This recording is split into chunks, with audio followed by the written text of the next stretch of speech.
بسم الله الحمد لله والصلاة والسلام على رسول الله صلى الله عليه وسلم السلام عليكم ورحمة الله وبركاته ለምንድነው ማታስተውሩት ቁጭ ብላችሁ መንቀፍ ለምንድነው ብዙ ድርደራዎችን እንሰማለን ሁሌ ነቀፌታ ሁሌ ትችት ሁሌ የሚሉትም አሉ ነገሩ ግን ወዲህ ነው ትምርቱ ሳት አይገኝም ለምሳሌ ይሄንን ሰሞን እያየን ያለ ነው كتاب الفرقان بين أولياء الرحمن وأولياء الشيطان يتسنين يا شيخ الإسلام تيمية كتاب ماتا كمغرب بوهالا بمكة ساعتها قطعتر مالتنا كمغرب بوهالا النالا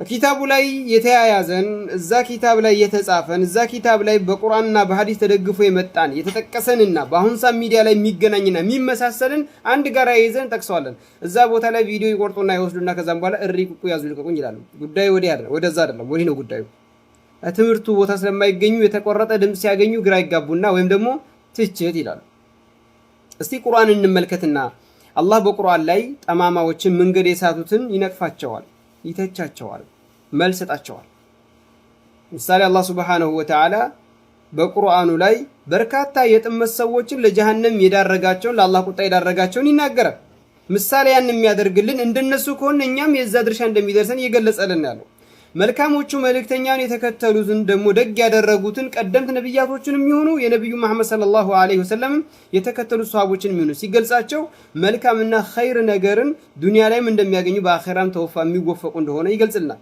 ይሄ ነገር የሚነገርልን እኛ መልካሙ የተባሉትን መልካሙን ሰርተን ከነሱ ጋር እንድንጎናጸፍ የተጎናጸፉትን መጥፎ የሰሩትን የሚነገረን እነሱ ላይ የደረሰባቸው ጥመትና ለጀሃነም መዳረግ እኛም እንዳይደርስብን አሐዲሶችን ብታገላብጡ እንደሱ ታገኛላችሁ ነገር ግን ጉዳዩ ቁጭ ብሎ ትምርት ቦታ ከመገኘት ይልቅ የተቆረጡ ቪዲዮዎችን ወይም ደግሞ ከትምርት በኋላ የሚነሱ ጥያቄዎች ላይ የሚመለሱ መልሶችን ወይም ደግሞ አንዳንድ ወንድሞች አሐዲስና ቁርአንን በማይገባ አንድም ሙፈሲሮች ባላሉት መልኩ ገልጸው ታብራርተው ሲገኝ መልስ ይሰጣቸው እዛ ላይ ወስደው አታስተምሩም እንደ ይላሉ እስቲ ለምሳሌ አቡ ሙስዓብ ወይም ኢንጂነር አብዱል አዚዝ ወንድሜ ኢንጂነር አብዱል አዚዝ ብዙ መጽሐፍቶችን ቁጭ ብሎ ያስተምራል ምሳሌ በኢትዮጵያ አቆጣጠር ከ8 ሰዓት ጀምሮ እስከ መግሪብ ድረስ ኢትሐፍ القارئ بتعليق على شرح السنة للبربهاري ቁጭ ብሎ ያስተምራል መጽሐፍቱን ፍለፊት ከየም ኪታቡን ፍለፊት አድርጎላችሁ ያን የምትመርጡ መጽሐፍ ፍለፊት አድርጎላችሁ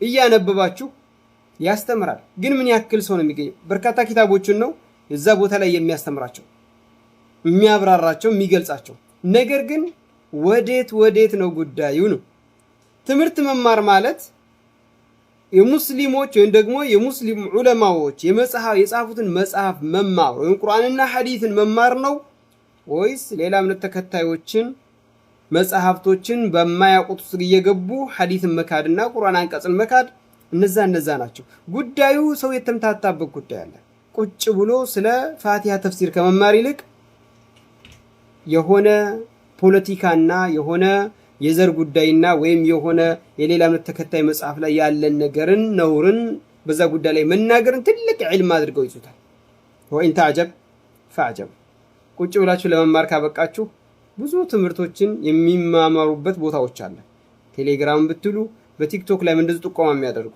ነገር ግን እዚህ ቦታ ላይ ከመማማር ይልቅ እውነትን ከመማር ይልቅ በነቀፌታ ቦታ ላይ ረድ በሚሰጥበት ቦታዎች ላይ እርማት የሚሰጥበት ቦታዎች ላይ በመገኘት ያገኛችሁትን ትጽፋላችሁ በጣም ገርሞ የገረመኝ በጣም ደግሞ ገርሞ ግርም የሚያሰኘው ታውቃላችሁ ምን እንደሆነ አላህ ሲሉኝ ዘወርላለሁ ያለው ሰውዬ ላይ በተናገርንበት ቦታ ላይ ምንድነው የተባለው የፈለገበት አሉ ያሰበበት የፈለገውንም ይሁን አላህ ሲባል እየጠሩት ነው አይ አላህ ተብሎ ሊጠራ አይገባም እናንተ የፈለጋችሁበት ወይም አንተ የፈለክበት ያኒ ንግግሬን ዳዋዬ ላይ አላህ ብዬ ስለምጀምር ነው ልትል ትችላለህ ሳይ ችግር የለም ብለህ መጀመርህ ትክክለኛውም ነው ነገር ግን ሰው በዛ በመያዝ አላህ ብሎ ሲጠራ አይ አላህ ብሎ የሚጠራው አላህ ብቻ ነው ሰው አይጠራም ብዬ ርማት ሰጠሁኝ ተብሎ ሊቀመጥ ይገባ ነበር ወላኪን እንዳውም መደሰትና መስክ ደስ ይለኛል ማለቱን የፈለገበት እኮ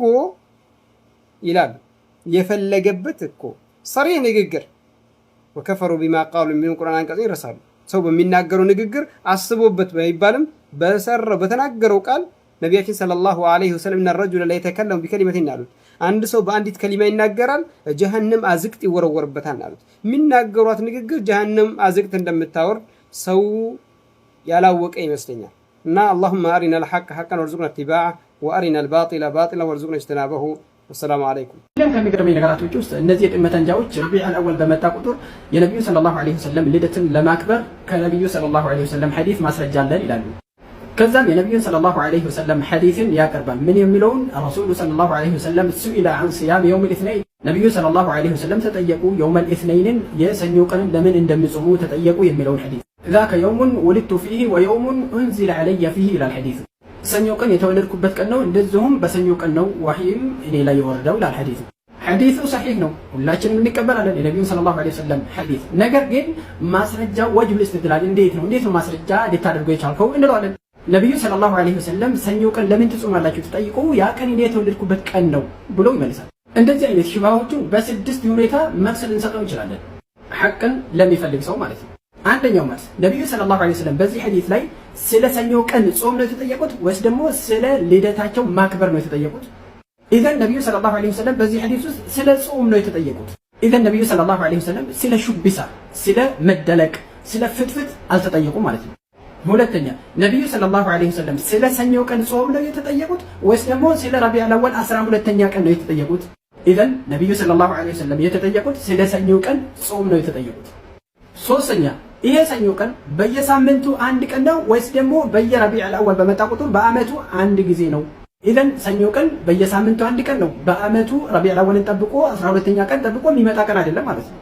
አራተኛ በየሳምንቱ ሰኞን ቀን ጠብቆ የሚጾም ሰው በአመት ውስጥ ከ44 ሰኞችን ጾሟል ማለት ነው። የነቢዩ ሰለላሁ ዐለይሂ ወሰለም ሱና ተከትሏል ማለት ነው። አምስተኛ በዚህ ሐዲስ ከሰሃባና ከታቢዒዎች ከቀደምቶች መውሊድን ለማድረግ ማስረጃ ያደረገ ሰው አለ? ጠብዓን የለም። ስድስተኛ ነቢዩ ሰለላሁ ዐለይሂ ወሰለም የተወለዱበት ቀን ረቢዑል አወል 12ኛ ላይ መሆኑን ሁሉም ዑለማዎች የተግባቡበት ነው ወይስ ደግሞ የተለያዩበት ቀን ነው? አኪድ የተለያዩበት ቀን ነው።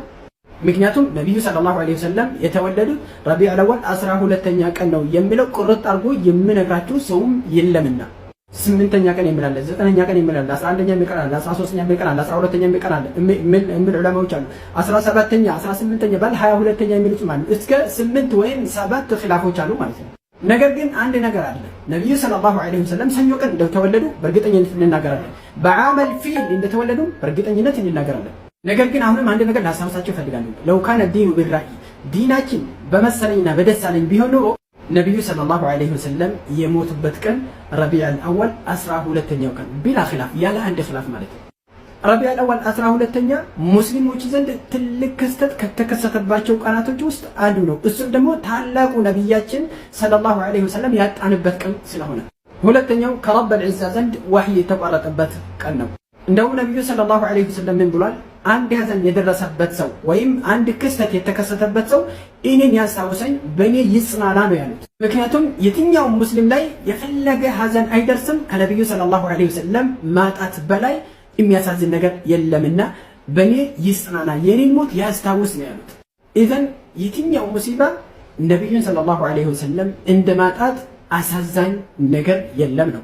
ለዛ ነው እኮ ኡመ አይመንና ቢላል እያለቀሱ ታዩ ረዲየላሁ ዐንሁ። ከዛም ተጠየቁ ለምን ታለቅሳላችሁ ተባሉ። ነቢዩ ሰለላሁ ዐለይሂ ወሰለም ለምን ሞተ ብላችሁ የምታለቅሱ ከሆነ ነቢዩ ሰለላሁ ዐለይሂ ወሰለም ወደ በላጭ ቦታ ነው የሄዱት እኮ አሉት። ኡመ አይመንና ቢላል ምን በማለት መልስ የሰጡት? እኛ የምናለቅሰው እኮ ነቢዩ ሰለላሁ ዐለይሂ ወሰለም ስለሞተ አይደለም፣ የምናለቅሰው ግን ከሰማይ ወህይ ስለተቋረጠ ነው የምናለቅሰው በማለት ነው ሰጡ። ኢዘን ራሳችሁን ዘወር ብላችሁ እዩት። اللهم أرنا الحق حقا وارزقنا اتباعه وأرنا الباطل باطلا وارزقنا اجتنابه